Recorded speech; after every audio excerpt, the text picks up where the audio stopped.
নমস্কার বন্ধুরা, অপর্ণা রান্নাঘরের আরও একটি পর্বে আপনাদের সবাইকে স্বাগত। কেমন আছেন বন্ধুরা? আশা করি ভালো আছেন। আর চলে এসেছি মোচার চপের রেসিপি নিয়ে। ঝটপট আমি এই মোচার চপ কীভাবে বানালাম চলুন দেখে নিই। একটা ছোট সাইজের মোচা ভালোভাবে কুচিয়ে ধুয়ে প্রেশার কুকারে নুন আর হলুদ দিয়ে 2 সিটি দিয়ে নিয়েছি। তারপর ঠান্ডা করে জল ঝরিয়ে একটা বড় বাটিতে নিয়ে নিয়েছি। একটা বড় সাইজের আলু ম্যাশ করে আমি মোচার সাথে ভালোভাবে মেখে নিলাম। অপরদিকে গ্যাস ওভেনে আমি একটা ফ্রাইং প্যান বসিয়ে দিয়েছি। প্যানে দিয়ে দিলাম 1 টিস্পুন গোটা ধনে আর গোটা জিরে, একটা শুকনো লঙ্কা। ভালোভাবে আমি ভেজে নিলাম। গ্যাসের ফ্লেমটা বন্ধ করে মশলাটাকে একটা প্লেটে ঢেলে ঠান্ডা হতে দিলাম।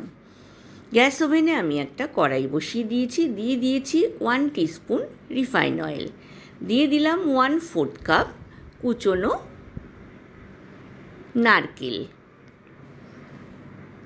নারকেলটাকে একটু ভালোভাবে ভেজে নিচ্ছি। নারকেল ভেজে নেওয়ার পর আমি দিয়ে দিলাম 1 মুঠো চিনেবাদাম। ছোট নারকেলের আধমালা নারকেল আমি এখানে ব্যবহার করেছি। দিয়ে দিলাম 1 টেবিল স্পুন আদা বাটা, 1/2 টেবিল স্পুন হলুদ গুঁড়ো, কাশ্মীরি লাল লঙ্কার গুঁড়ো আর স্বাদ অনুযায়ী নুন। খুব ভালোভাবে মিক্স করে নিলাম। এইবার দিয়ে দিচ্ছি 1/4 টেবিল স্পুন জিরে গুঁড়ো, সামান্য একটু গরম জল দিয়ে দিলাম। এইবার দিয়ে দেব ম্যাশ করে নেওয়া আলু আর মোচা।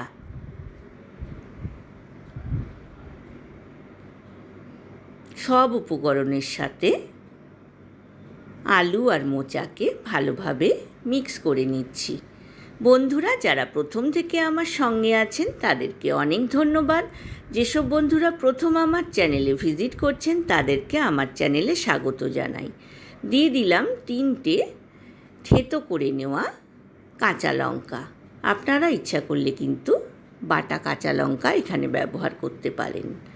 আমি দিয়ে দিলাম 1 টিস্পুন চিনি। নুন আর ঝালটা কিন্তু আপনারা আপনাদের পছন্দ মতো ব্যবহার করবেন।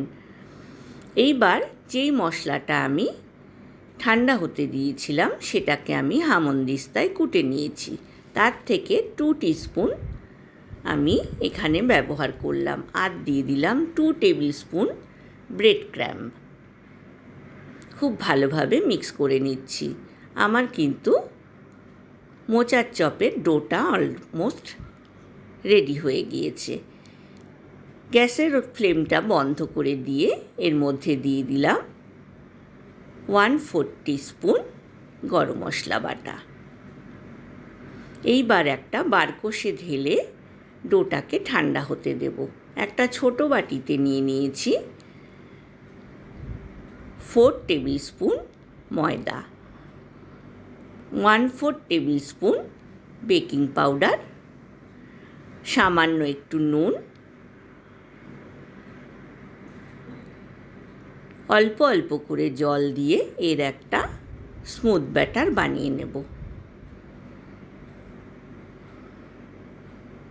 আমি এখানে 4 টেবিল স্পুন ময়দা আর পরে আমি আরও 2 টেবিল স্পুন কর্নফ্লাওয়ার অ্যাড করব।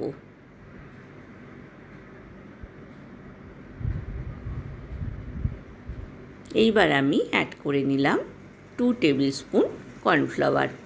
খুব ভালোভাবে ব্যাটারটাকে রেডি করে নিলাম। বারকষের মধ্যে মোচার ডোটা কিন্তু রেডি হয়ে গেছে। হাত দিয়ে আমি রাউন্ড শেপ করে নিচ্ছি। ঠান্ডা হয়ে যাওয়ার পর আমি হাত দিয়ে গোল গোল করে রাউন্ড শেপ দিয়ে রাখছি।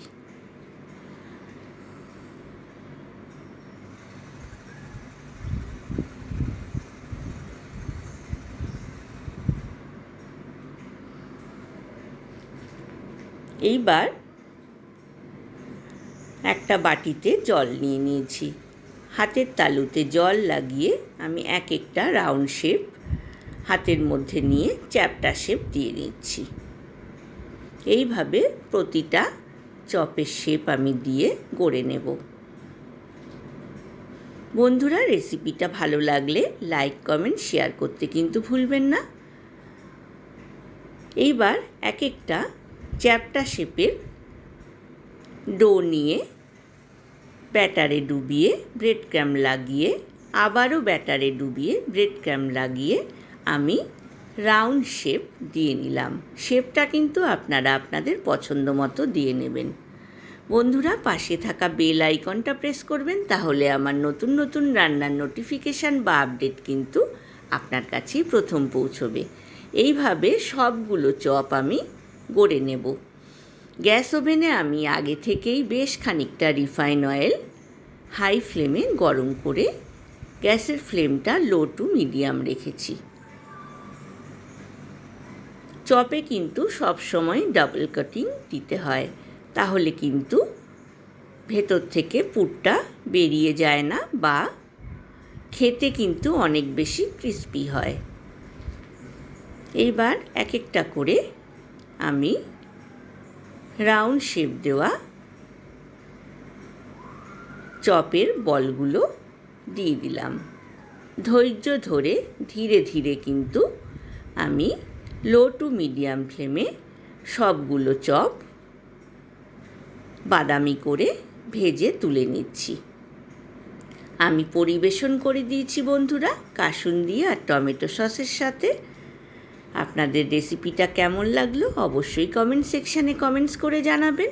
আজ এই পর্যন্তই বন্ধুরা, ভালো থাকবেন, সুস্থ থাকবেন। দেখা হবে আবার পরের রেসিপি নিয়ে। ধন্যবাদ।